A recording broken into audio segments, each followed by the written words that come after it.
Disclaimer, the comments made in this video are intended for entertainment purposes only and are not intended to offend anyone. Welcome back, folks. Today, we're jumping straight into the show where unfiltered truth meets overinflated outrage. Grab a seat because the eyes are rolling, the buzzwords are flying, and the meltdowns are already warming up in the hallway.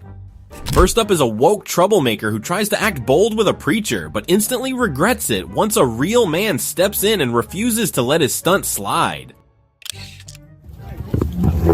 This man decided to throw water on their speaker while they were preaching. I want you guys to have fun.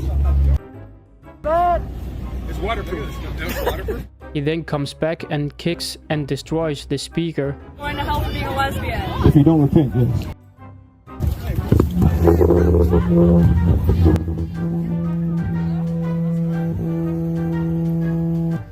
Hey, police!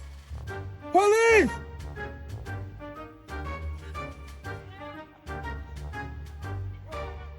Why are you running, you coward? You're a coward, bro. Why do you break people's stuff and run like a coward? You're a coward, bro. Hey, police!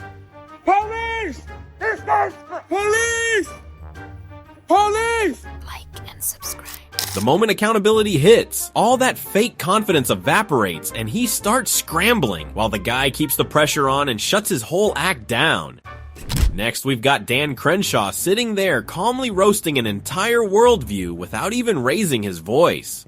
My daughter's going to grow up with a father with one eye. And at some point she might say, you know, I want one eye, right? I identify as somebody with one eyeball. And so if I take her to the doctor and I say, can you just enucleate that eye for us because she identifies as a one eye, she wants to be just like her dad. What would the doctor say? They'd say, you're crazy and I'm going to have you arrested. And this is for a physiological intervention that is far less important than your actual gender and your reproductive organs. We have to stop this madness. This has gone too far.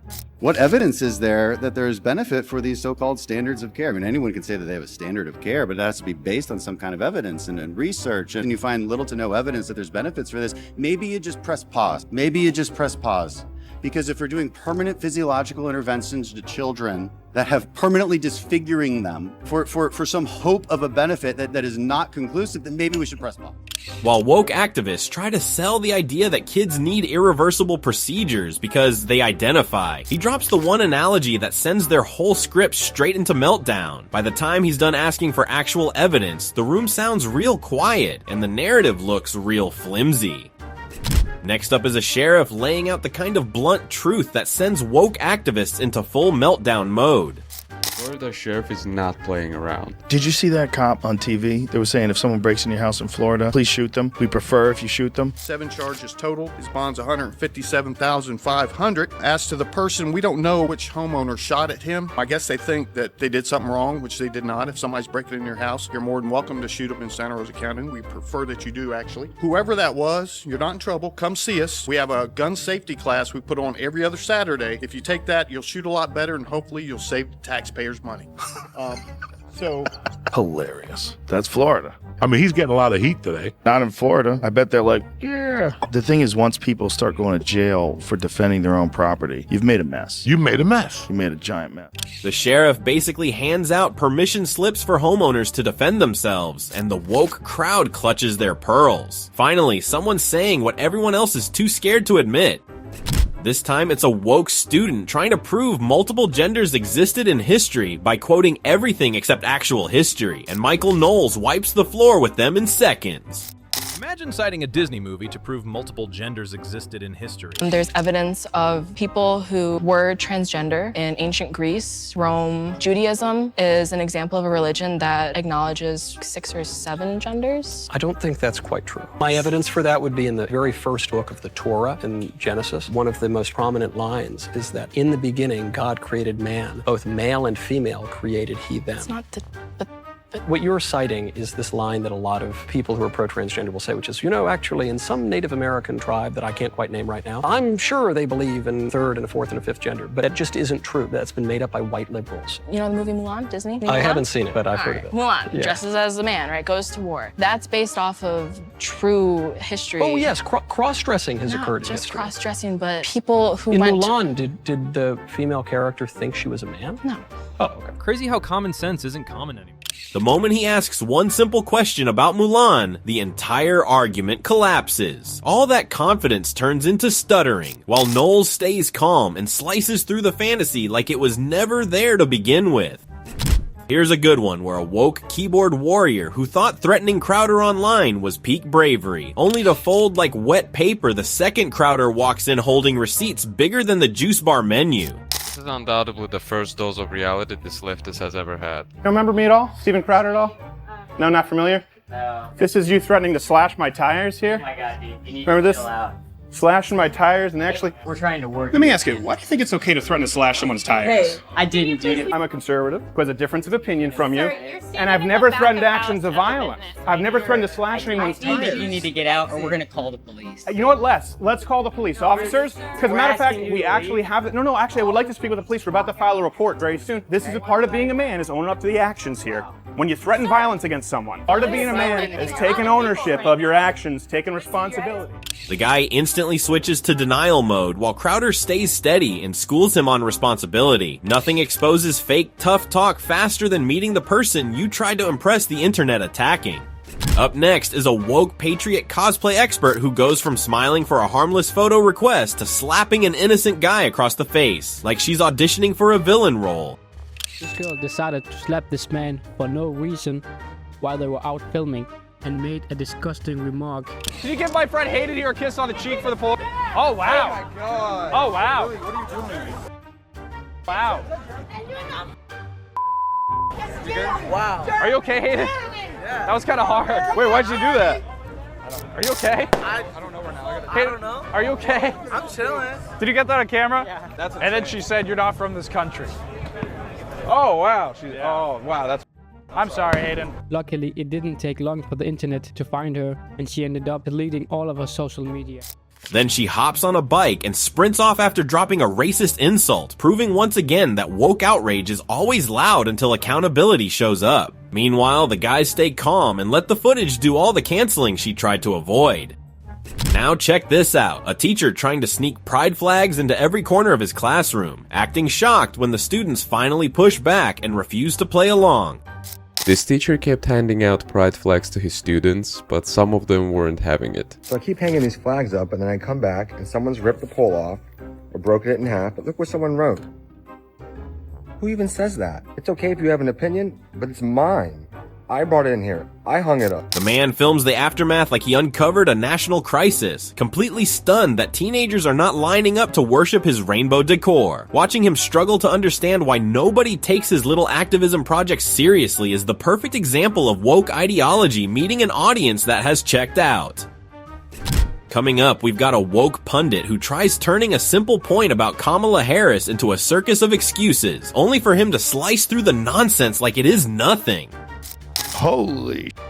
He said what? Biden literally said Kamala Harris is being chosen because she is a black woman, and then all of a sudden Democrats said that's not why she was chosen, even though Biden literally said that. And then we have this cognitive dissonance as if we're not living in reality. Biden wanted to make sure that there was an opportunity for a black woman to be his vice president. But so why did Democrats move away from that and say no, it wasn't because she was a black woman? It's not because she's a black woman. But that's what they said. I can agree that it's not because she's a black woman, but that's what they said. Why did they say that then? No, listen, I'm not here to defend the Democrat choice on every policy, but there is one party in this country that is identitarian. It is the Republican Party. 85% of Republicans are white. Does that mean that they're less moral? That they can't run an effective government? Let's say DEI on the micro level. McDonald's. Am I going to get better nuggets if the cashier is black or white? What does that have to do with anything? Every time the woke Democrat dodges, pivots, or changes the subject, he drags him right back to reality and exposes how empty the talking points are. Here comes another one. We've got a guest trying to sell the idea that a biological man joining women's weightlifting is totally fine, and Chris DiStefano looks like he just witnessed Logic pack its bags and leave the room. Man became a woman and are now competing in a women's weightlifting team, and this is what they had to say about it. A transgender athlete, a man who became a woman, is now on the women's Olympic weightlifting team. What do you think of that? A man that became a woman is now on the women's Olympic team. What do you think? I think that's great. You think that's great? You don't have a problem with men who become women competing in women's sports? No. Imagine prime Mike Tyson competing in women's boxing. He would absolutely destroy them. The more Chris pushes for a sensible answer, the more the woke take digs itself deeper. By the end, even the narrator has to remind everyone how ridiculous the argument sounds once you replace weightlifting with someone like Mike Tyson. And here, we've got a panel pushing the usual equal pay talking points until Will Kane shows up with math, reality, and a level of calm that instantly shuts down the fantasy. This man was never invited back to the panel after speaking the truth about equal pay between men and women. The key to getting to equal pay is going to be more promotion, investing more energy and efforts into promoting women's sports, because when you flip on the TV, you're not hearing about the women usually, it's about the men's games. The women got paid out from a pool of $30 million from the Women's World Cup. The men would draw from a pool of $400 million. Why is that? It's because the Men's World Cup generates $6 billion in revenue. The Women's World Cup generates $131 million in revenue. If you want to talk about pay disparity, the Women's World Cup players get paid out 20%. The men get paid out 7%. As a percentage point, they are getting much more. I think equal pay is a ridiculous concept in and of itself. If the women generate more revenue, they should get paid more than the men. Don't strive for getting the same, strive for getting what you're worth. And if you're worth more, then get more. The moment he drops the revenue numbers, the whole argument collapses. He doesn't yell, he doesn't posture. He just walks them straight into the truth, and suddenly the outrage brigade has nothing left to say. Next, here's a good one where a festival tough guy who thinks screaming in someone's face will magically make cameras disappear, only to get checked instantly by the interviewer who refuses to be bullied. Here we have another tough guy trying to mess with the wrong dude. Can't come on camera, otherwise he goes to prison. He's on camera right now. Yo! That can't be no video content, bro. Calm. Go ahead. That will crash you out. No, don't do that. Don't do that. Don't do that. Don't do that. Yo, don't do that. Don't do that. Don't do that. Don't do that. I'm not the one. Don't do that. I know you. We shot a video before, but don't do that. Don't play me like that. Hey, listen. But yeah. No, I'm gonna play you like that. I'm gonna play you like that. You're going to get him. Yeah, you're gonna get in trouble. Come, forget it. At least your man's just looking out for you. Don't record me. Yo, back. Chill. Stop playing. You're doing too much. The louder the woke act gets, the calmer the interviewer becomes, which only makes the meltdown funnier. By the end, even the friend dragging him away looks embarrassed to be associated with that level of clown behavior. Now for a heavy hitter, we've got a woke heckler who thought yelling from the crowd would earn him a gold star, only for Tom Homan to roast him so cleanly the entire room forgets the guy even existed. Jamie, pull that video up. Pardon me? Are you an MS-13 member? Hey, that's okay. No. I got a question for you. Why don't you come up here and hand me that picture? Bring it. They got morons like this all over the country. This guy wouldn't like to serve his nation. This guy ain't got the balls to be an ICE officer. He hasn't got the balls to be a border patrol agent. The only thing that surprised me, you don't have purple hair and a nose ring. Get out of here, you loser. I guarantee you, he sits down to pee. Guaranteed. The more the heckler squeaks, the harder Homan smacks him with reality, calling out his fake toughness and turning the moment into pure comedy. The crowd loved it, and the woke ego never recovered. Comping up, we've got a guy quietly enjoying his lunch while dropping more common sense in 60 seconds than the entire woke internet manages in a year. If we make guns illegal, then nobody will get shot. That's how we stopped everybody from doing drugs. Ever notice that dogs only come in male and female, and even if you chop the balls off one, it's still a male? Call me old-fashioned, but I'm glad my mother was a woman. Why is it that if the government finds diamonds or oil in your backyard, it's government property? But if they find drugs, it's yours? Messed up. You're probably not finding love because you're the problem.